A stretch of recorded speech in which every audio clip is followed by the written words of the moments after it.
الحمد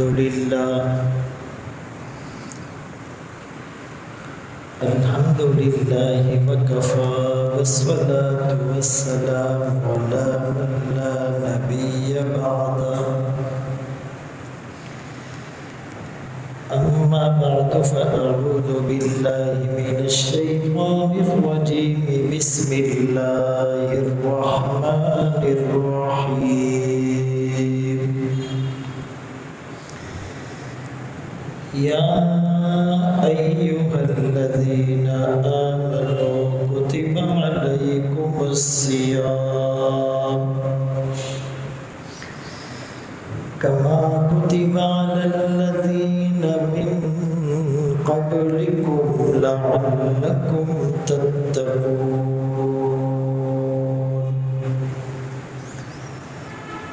وقال النبي صلى الله عليه وسلم: من صام رمضان إيمانا واحتسابا غفر له ما تقدم من ذنبه ومن قام رمضان إيمانا واحتسابا غفر له ما تقدم من ذنبه. صدق الله مولانا العظيم وصدق رسوله النبي الأمي الهاشمي المدني الكريم. ونحن على ذلك لمن الشاهدين والشاكرين والحمد لله رب العالمين. ثنا ہوں پتا پتا ہے خدایا دم بدم تیرا، زمین و آسمان تیرے یہ موجود و عدم تیرا.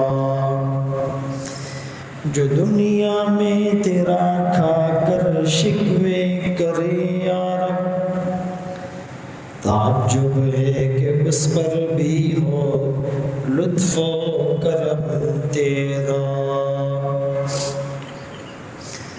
واجب الاحترام عزیزان گرامی، آپ کے سامنے قرآن کریم فرقان مجید کی ایک آیت کریمہ تلاوت کی، اور سرکار دو عالم تاجدار مدینہ محمد مصطفیٰ احمد مجتبیٰ صلی اللہ علیہ وسلم کی حدیث مبارکہ پیش کی. استقبال رمضان کے موقع پر قرآن کی اس آیت پر غور اور فکر کی جائے. ایک ایمان والوں، تم پر روزے فرض کیے گئے. ایک بات تو یہ سمجھا دی کہ یہ کوئی مرضی کی چیز نہیں ہے، بلکہ یہ روزے رکھنا تم پر فرض کیے گئے. کما کتب علی الذین من قبلکم. دوسری بات کہ روزے پچھلی امتوں پر بھی فرض تھے. اس کی نوعیت مختلف ہو سکتی ہے، لیکن یہ تم کوئی نیا کام نہیں کر رہے. آدمی کو جب کوئی کام سپرد کیا جائے تو اس کو مشکل لگتا ہے. اس کو اگر یہ بتا دیا جائے کہ یہ کام تم سے پہلے بھی لوگ کر چکے ہیں، اس راستے پر پہلے بھی گاڑی گزر چکی ہے، تو ہمت بڑھ جاتی ہے. اسی لیے فرمایا کہ روزے تم سے پہلے امتوں پر بھی فرض کیے گئے تھے. قرآن کریم میں جب جنت کا تذکرہ ہے تو فرمایا کہ جنت میں جو پھل لائے جائیں گے وہ دنیا کے پھلوں کے مشابہ ہوں گے، سائز اس کا بڑا ہوگا، ٹیسٹ اس کا اس سے بہت اچھا ہوگا، اس میں کوئی کچا پھل، کوئی داغی پھل، کوئی کیڑا لگا ہوا پھل نہیں ہوگا، لیکن اس کا شیپ دنیا کے پھلوں کی طرح ہوگا۔ تم ان پھلوں کو پہلے دنیا میں دیکھ چکے ہو، جب ایک دم کوئی نئی چیز سامنے آتی ہے تو آدمی کہتا ہے پتہ نہیں یہ کھانے کی چیز ہوگی بھی یا نہیں، اور پتہ نہیں اس کا ذائقہ کیا ہوگا۔ تو اس وحشت کو ختم کرنے کے لیے جنت کے پھل بھی دنیا کے پھلوں کی طرح ہوں گے۔ تو روزے تم پر فرض کیے گئے، لیکن تم سے پہلے امتوں پر بھی، لوگوں پر بھی فرض کیے گئے تھے۔ لعلکم تتقون، اس روزے کا مقصد کیا ہے؟ انسان کو بھوکا رکھنا، پیاسا رکھنا، اس سے اللہ کیا چاہتے ہیں؟ روزے کا فلسفہ کیا ہے؟ اس فلسفے کو سمجھنے کے لیے کسی راکٹ سائنس کی ضرورت نہیں ہے، یہ کوئی بہت مشکل بات نہیں ہے، آسان فلسفہ، لعلکم تتقون، تاکہ تم متقی بن جاؤ، پرہیزگار بن جاؤ، اللہ کا ڈر دل میں آ جائے، گناہ چھوٹ جائے، نیکیوں میں اضافہ ہو جائے، روحانیت غالب آ جائے، دل نورانی ہو جائے، جنت میں داخلہ آسان ہو جائے، نفس اور شیطان سے تم محفوظ ہو جاؤ، یہ روزے کا مقصد ہے۔ اب عید کا چاند نظر آنے کے بعد ہم اپنا محاسبہ کریں کہ 29 یا 30 روزے رکھنے کے بعد جو روزے کا مقصد تھا تقویٰ حاصل ہوا، گناہ چھوٹے، دل پاکیزہ اور نورانی بنا، اعمال میں اضافہ ہوا، دل کی دنیا تبدیل ہوئی۔ اگر جواب ہاں میں ہے تو روزے کا مقصد پورا، روزے قبول۔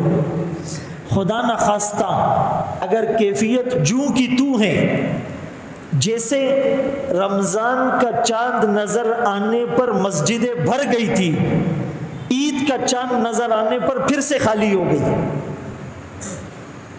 اگر رمضان سے پہلے بھی فجر نہیں پڑھتے تھے، عید کا چاند نظر آنے کے بعد بھی فجر کی چھٹی ہو گئی، اگر رمضان سے پہلے بھی تلاوت نہیں کرتے تھے، عید کا چاند نظر آنے کے بعد بھی تلاوت چھوڑ دی، اگر رمضان سے پہلے بھی چہرے پر داڑھی اور سر پر عمامہ نہیں تھا، عید کا چاند نظر آنے کے بعد بھی داڑھی گندی نالی میں اور بال انگریزوں والے بنا لیے، تو معاف کرنا، روزے کا فلسفہ سمجھ آیا ہی نہیں، روزے کا جو مقصد تھا وہ حاصل ہی نہیں ہوا، روزے سے اللہ جو چاہتے تھے وہ تم نہیں کر دکھا پائے۔ بہت گرا تم پر صبح کی بیداری ہے، ہم سے کب پیار ہیں، ہاں نیند تمہیں پیاری ہیں، طبع آزاد پہ قید رمضاں بھاری ہیں، تم ہی کہہ دو یہی آئین وفاداری ہے۔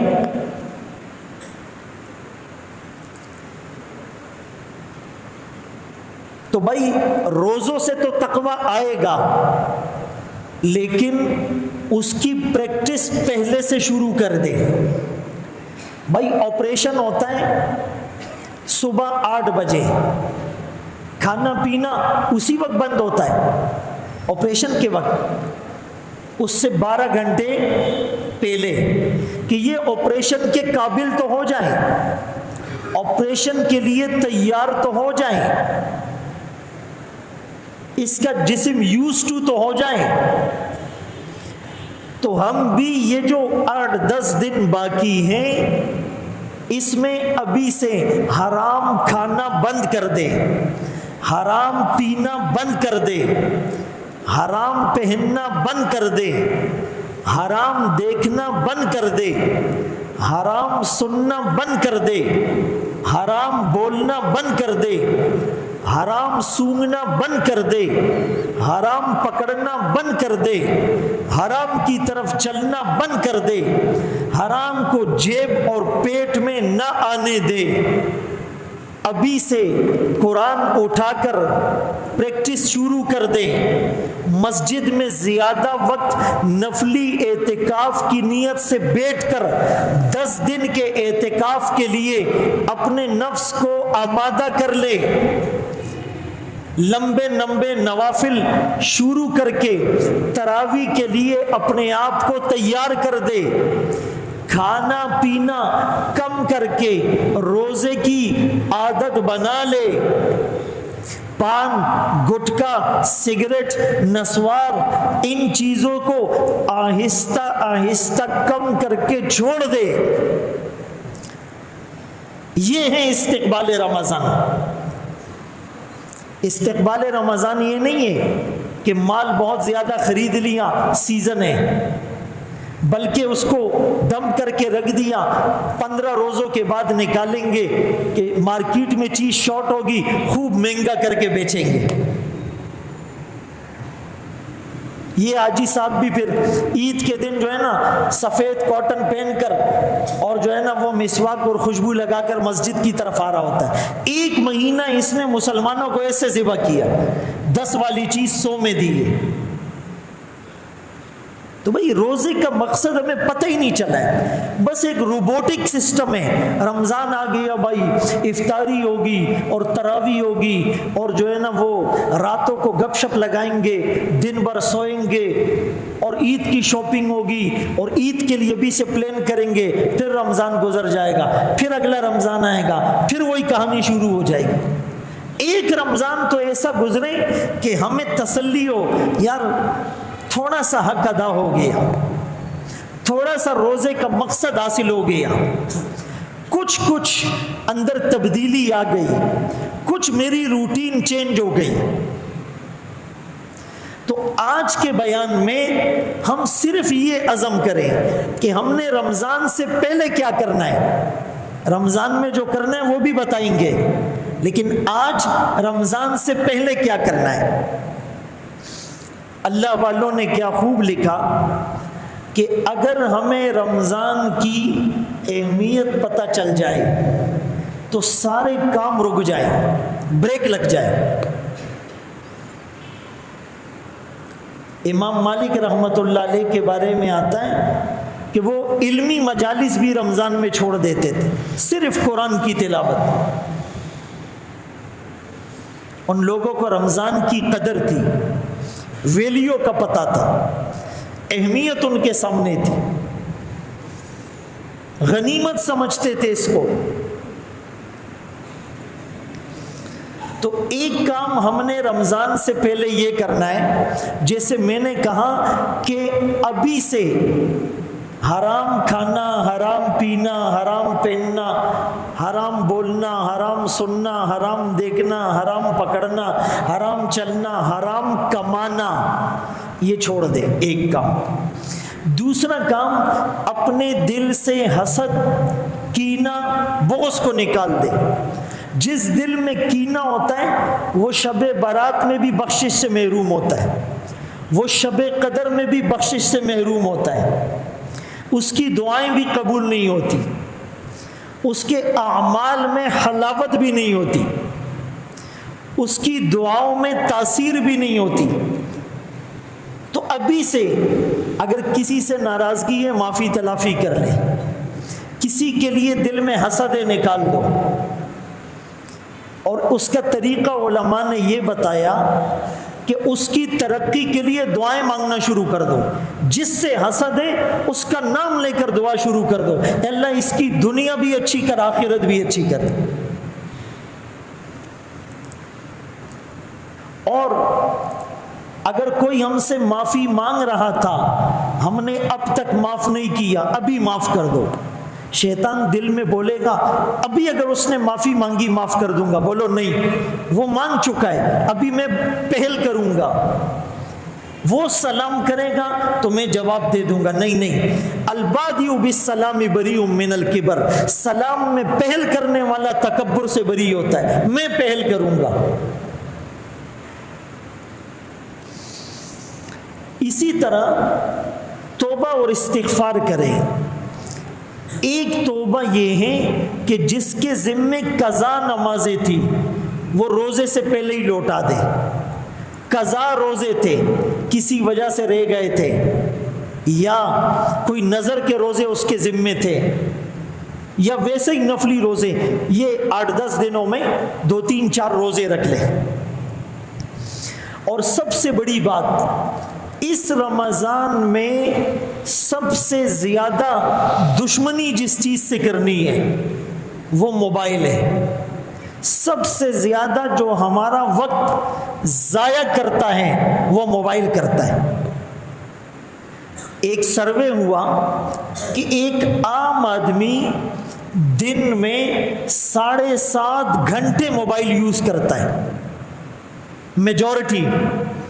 آپ بھی اگر اپنا حساب لگائیں گے، صبح اٹھنے کے بعد 20-25 منٹ دیکھ لیتا ہے، پھر ہر گھنٹے میں 5-10 منٹ دیکھتا ہے، ایسا ہے یا نہیں؟ پھر رات کو دیکھتا ہے، تو 7-8 گھنٹے ہمارے موبائل میں لگ رہے ہیں۔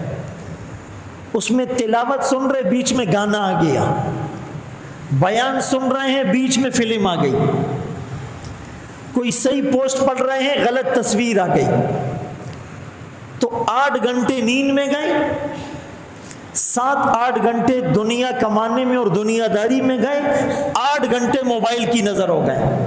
اگر یہ 8 گھنٹے اللہ کے قرآن کو دیتے، اللہ کے دین کو دیتے، نمازیں سیکھتے، مسائل سیکھتے، تو فرشتے ہمارے قدموں میں اپنے پر بچھاتے اور راستوں میں ہم سے مصافحہ کرتے۔ تو اس رمضان میں، بلکہ اس سے پہلے، آج ہی سے موبائل سے احتراز شروع کر دے۔ یہ اس وقت ہمارا سب سے بڑا دشمن بن چکا ہے۔ اور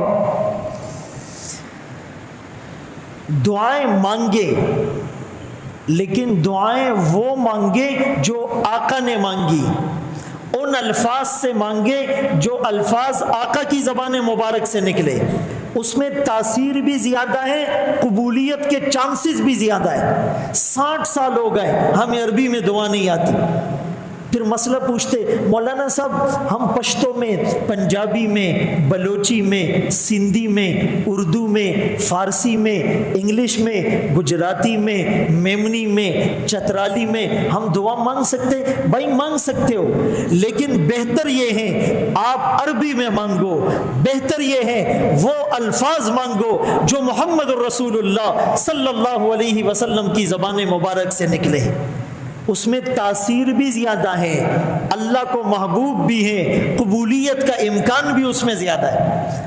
60 سال میں پتہ نہیں کتنی چیزیں ہم نے سیکھ لی، نہیں سیکھا تو قرآن نہیں سیکھا۔ الحمدللہ قل هو اللہ احد اور 2-4 صورتیں یاد ہے، 70 سال ہو گئے بس وہی یاد ہے۔ بھائی اس رمضان سے پہلے اور اس رمضان میں ہم نے عربی دعائیں سیکھنی ہیں، ہم نے 20-30 چھوٹی صورتیں سیکھنی ہیں، ہم نے اما پارا زبانی یاد کرنا ہے، ہم نے سورہ یاسین زبانی یاد کرنی ہے، ہم نے سورہ رحمان زبانی یاد کرنی ہے، ہم نے سورہ ملک زبانی یاد کرنی ہے، ہم نے سورہ الف لام میم سجدہ زبانی یاد کرنی ہے، ہم نے سورۃ الواقعہ زبانی یاد کرنا ہے، ہم نے سورۃ البقرہ زبانی یاد کرنا ہے، ہم نے 40 حدیثیں زبانی یاد کرنی ہے۔ یہ رمضان دوسرے رمضان سے الگ ہو جائے، منفرد ہو جائے، ممتاز ہو جائے، اچھا گزر جائے، اس کے لیے یہ کرنا پڑے گا۔ اس کے لیے آپ کوئی کتاب خرید لیں، روزانہ ایک دعا ایک حدیث یاد کریں، اس کے لیے آپ کسی عالم سے، کسی قاری سے، کسی مفتی سے، کسی طالب علم سے رابطہ کر لیں کہ بھائی میں آپ سے 10-15 منٹ یہ حدیث پڑھوں گا، حدیث کا تلفظ پڑھو، پھر اس کو یاد کرو، پھر اس کا ترجمہ یاد کرو۔ میں اکثر یہ جملہ کہا کرتا ہوں، ہم سب انسان ہیں اور گناہ گار ہیں، لیکن جو عالم ہوتا ہے اس کی نسبت علم کے ساتھ ہے، اور اس کی نسبت محمد الرسول اللہ صلی اللہ علیہ وسلم کے ساتھ ہے۔ العلماء ورثۃ الانبیاء، علماء انبیاء کے وارث ہیں۔ تو اکثر لوگوں کو یہ اشکال ہوتا ہے، یار یہ مولوی، امام، علماء، یہ مفتی، یہ قاری، ان کی تنخواہیں بہت کم ہوتی ہیں، وہ تنخواہ بتاتے ہوئے بھی شرم آتی ہے، لیکن کپڑے ان کے سب سے اچھے ہوتے ہیں، خوشبو یہ سب سے مہنگی لگاتے ہیں، مہمان ان کے سب سے زیادہ ہوتے ہیں، ہر وقت یہ حشاش بشاش اور زیڑ غڑ گرزی، ایسا ہے یا نہیں؟ تو یہ کیا وجہ ہے؟ اس کی وجہ میں آپ کو بتاتا ہوں۔ اس کی وجہ یہ ہے، انہیں محمد الرسول اللہ صلی اللہ علیہ وسلم کی دعا لگ گئی ہے۔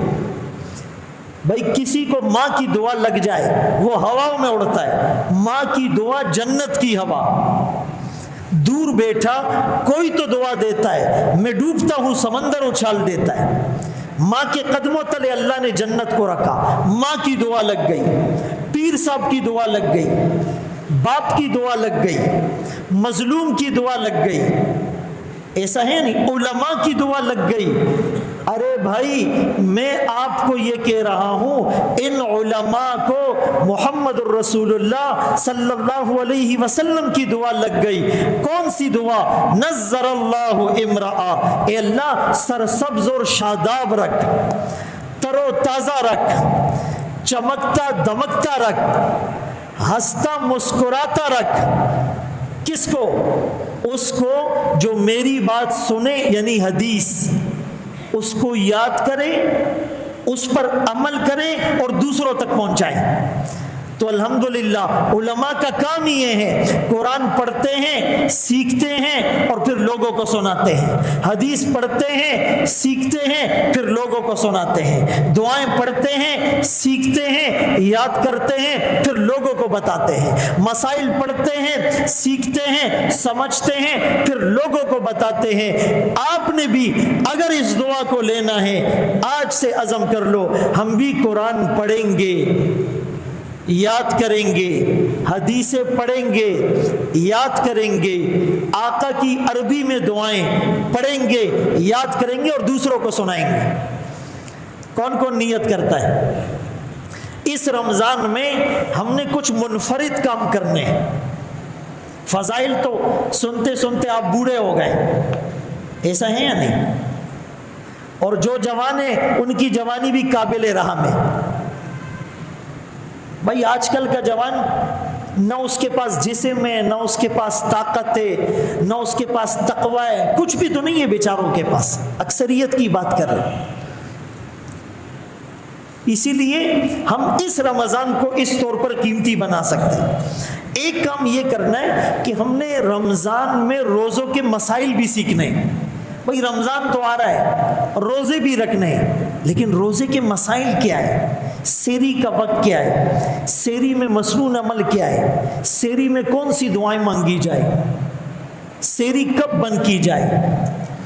پھر افطار کے مسائل، پھر جو ہے نا وہ روزے کے ساتھ زکوٰۃ کے مسائل، پھر اعتکاف کے مسائل، پھر لیلۃ القدر کے مسائل، پھر لیلۃ الجائزہ کے مسائل، پھر رمضان میں عمرے پر جانے کی نیت کریں۔ رمضان میں عمرہ حج کے برابر۔ بہت سے لوگوں کو اللہ نے توفیق دی ہے، سستی کی وجہ سے نہیں جا رہے ہیں، اگلے سال چلے جائیں گے، رمضان کے بعد چلے جائیں گے، پیکیج ابھی مہنگا ہے، رش بہت ہوگی، ابھی یہ سیزن کا مال بچا ہوا ہے، اس نیت میں دنیا سے چلا جاتا ہے، محروم رہ جاتا ہے۔ جن کو اللہ نے توفیق دی وہ اس موقع کو غنیمت سمجھے۔ تو اس رمضان سے پہلے رمضان کے مسائل سیکھے۔ ہر سال مدرسہ تمیم داری میں رمضان سے پہلے 1 مہینے کا کورس ہوتا ہے خواتین کے لیے، جس میں روزوں کے مسائل، زکوٰۃ کے مسائل، اعتکاف کے مسائل، طہارت کے مسائل، نماز کے مسائل یہ بتائے جاتے ہیں۔ ہزاروں عورتیں ہیں، کتنی عورتوں کو آپ نے بھیجا ہے؟ نہ مردوں کو مسائل کا پتہ ہے، نہ عورتوں کو مسائل کا پتہ ہے۔ اسی لیے ہم دعائیں بھی سیکھیں اور مسائل کو بھی سیکھیں۔ اور ایک کام کی خریداری ابھی سے کر لیں بھائی، یہ جو برکت والا مہینہ ہوتا ہے نا، تو اس میں مسجدوں میں بھی رش ہوتی ہے لیکن بازاروں میں اس سے زیادہ ہوتی ہے۔ شیطان کہتا ہے جو روزہ رکھ کر تھوڑی سی روحانیت آئی ہے، تراویح پڑھ کر جو تھوڑا سا نور آیا ہے، سحری میں اٹھ کر جو دعائیں مانگی ہے، افطار میں اس پر جو رحمت برسی ہے، زکوٰۃ دینے سے جو دل تھوڑا سا پاک ہو گیا ہے، اعتکاف میں بیٹھنے سے جو تھوڑے سے گناہ چھوٹ گئے ہیں، نفس تھوڑا سا قوی ہو گیا ہے، اب اس محنت پر پانی کیسے پھرے گا، شاپنگ کرنی ہے، خریداری کرنی ہے، اتنی رش ہوتی ہے۔ اور اللہ پاک ہدایت دے، عورتیں ایسے بازار میں جاتی ہے جیسے شہد کی مکھیوں کا جتہ ہوتا ہے، اور ایسے تیار ہو کے جاتی ہے، اور وہ جاپان سے نہیں آتی ہے، وہ عورتیں افریقہ کے جنگلات سے بھی نہیں آتی ہے۔ زما استاد اکور نظیر ہمارے گھروں سے نکل کر جاتی ہے، ناراض نہیں ہونا، یہ خریداری مرد کا کام ہے۔ ہم کہتے تو ہیں عورت مارچ کے خلاف ہے، مغربی کلچر ایسا، مغربی کلچر ایسا، وہ پخپلم کم نہیں ہو، سارا اختیار اور ہینڈ اوور ان کے کر دیا ہے۔ بس جی میں تو تنخواہ لا کر تمہاری بابی کے ہاتھ میں رکھ دیتا ہوں، شرمے گمنا، فخر کرتے بھائی، وہ فخر کہتے سوٹ بہت اچھا ہے، یہ تو تمہاری بابی لائی ہے، وہ تو خدائی ظالمہ، گناہ پر فخر تو نہ ہو۔ ہاں بہت زیادہ کوئی عورت مجبور ہو محرم کے ساتھ جائے، کبھی کبھی جائے۔ آپ بازار میں جاؤ، دکاندار مرد ملیں گے، خریدار عورتیں ملیں گی، تو ساری اچھا رمضان میں چیزیں مہنگی بھی ہوگی، رش بھی ہوگا، ٹائم بھی ضائع ہوگا، لیکن ہم نے رمضان میں خریدنا ہے بھئی، رمضان سے پہلے خرید لو، ٹائم بھی بچ جائے گا، چیز بھی سستی ملے گی، ویرائٹی بھی اچھی ملے گی۔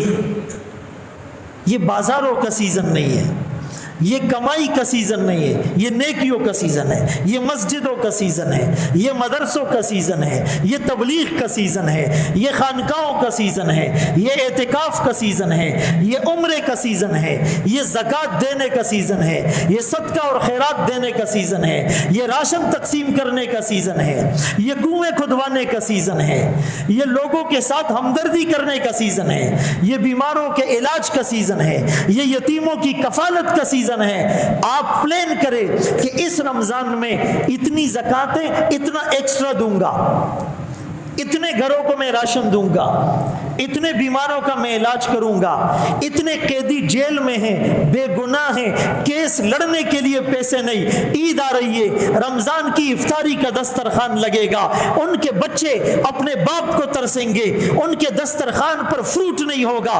اگر میں اس بے گناہ کا کیس لڑوں اور اس کے لیے وکیل کروں اور کچھ پیسے خرچ کر کے اس کی رہائی کا بندوبست کر دوں گا، یہ بھی بچوں کے ساتھ بیٹھ کر افطاری کرے گا، یہ بھی بچوں کے ساتھ بیٹھ کر سحری کرے گا، یہ بھی بچوں کے ساتھ عید کی خوشیاں منائے گا۔ اگر ہم یہ نیت کریں گے ہمارے دل کو ٹھنڈک مل جائے گی۔ ایسے کام ہم کریں، بہت رمضان ہم نے ضائع کر دیے۔ رسول اللہ صلی اللہ علیہ وسلم صدقہ تو ویسے بھی دیتے تھے، لیکن رمضان میں آپ کی سخاوت تیز ہوا سے بھی زیادہ آگے بڑھ جاتی۔ 1200 کلومیٹر پر گھنٹہ ہوا کی رفتار ہے، 1200 کلومیٹر پر آور۔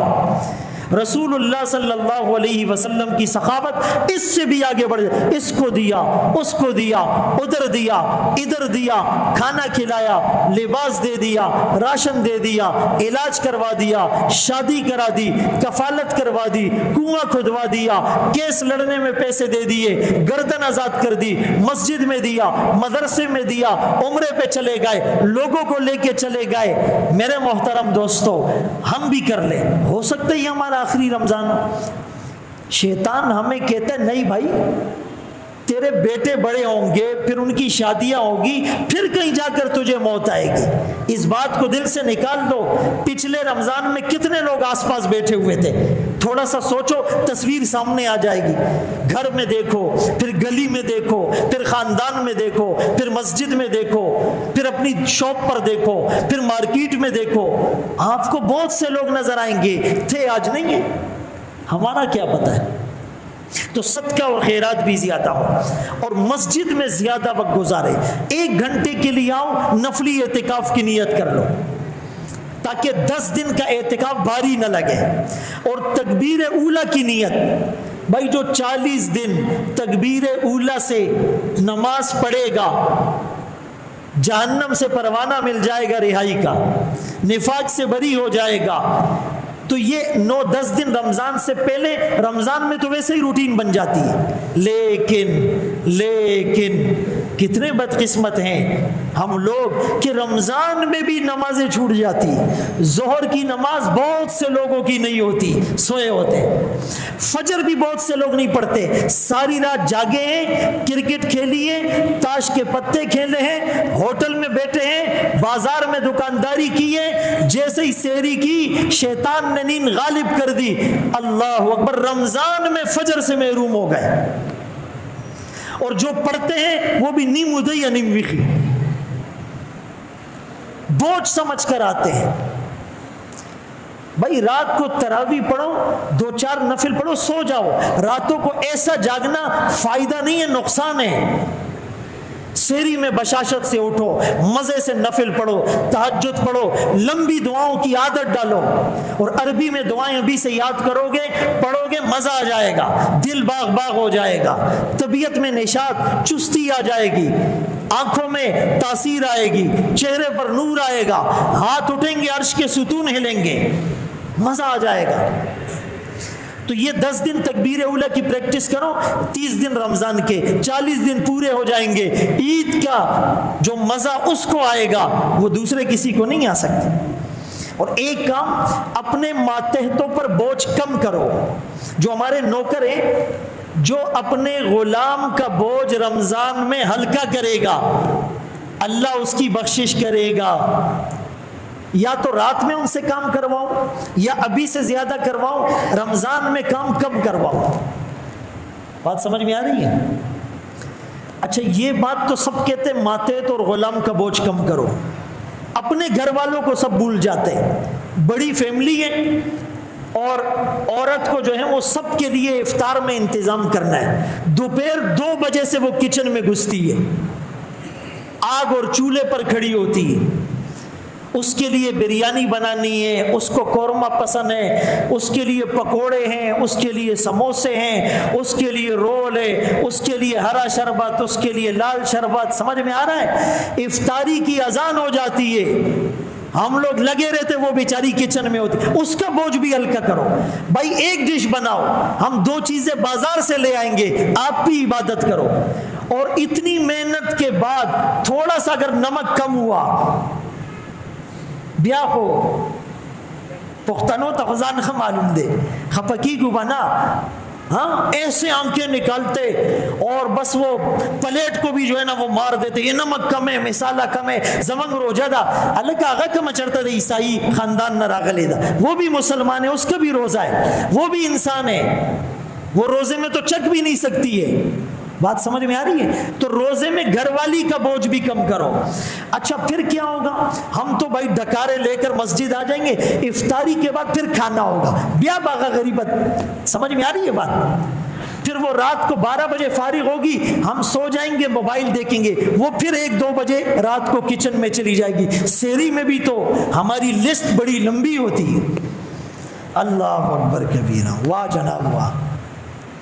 تو بھائی ہم سے پوچھو گی، اس کو نماز کا موقع ملا، اس کو تلاوت کا ٹائم ملا، اس کو دعائیں مانگنے کی فرصت ملی، اس کو دینی کتابوں کے مطالعے کا ٹائم ملا، اس نے ذکر کیا۔